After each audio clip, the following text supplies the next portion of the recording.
Hey there, here's a quick look at how to create a screencast on your iPad. So the first time you do this, you're going to go to your settings app and make sure that screen recording is in your control center. So I'm going to open settings and I'm going to go over here on the left under general and tap on control center. And then I'm going to tap on customize controls and make sure that screen recording is listed in the include list. If it was down there under more controls, I would just have to tap the plus sign to make it go up here. Once that's done, you won't have to set it again. I can close out of settings. So now I'm going to come up here to the top right and I'm going to swipe down a little bit to pull up my control center. Now, as you can see, I've got the record button.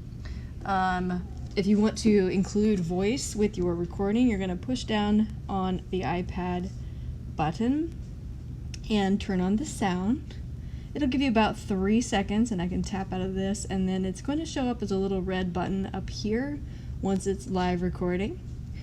And I can record, and then when I'm done, I'm going to go up there and press it again. I'm not going to press it now or I'll end my screencast, but then it's going to ask you where you want to save it. It's going to send it to your Photos app, so when you're ready to find your screen recordings, they'll show up looking something like that, and it'll be a movie that you can then send to iMovie if you want to open it up in iMovie to edit it some more or export it to a different movie format, or you can go ahead and upload that video to your YouTube channel.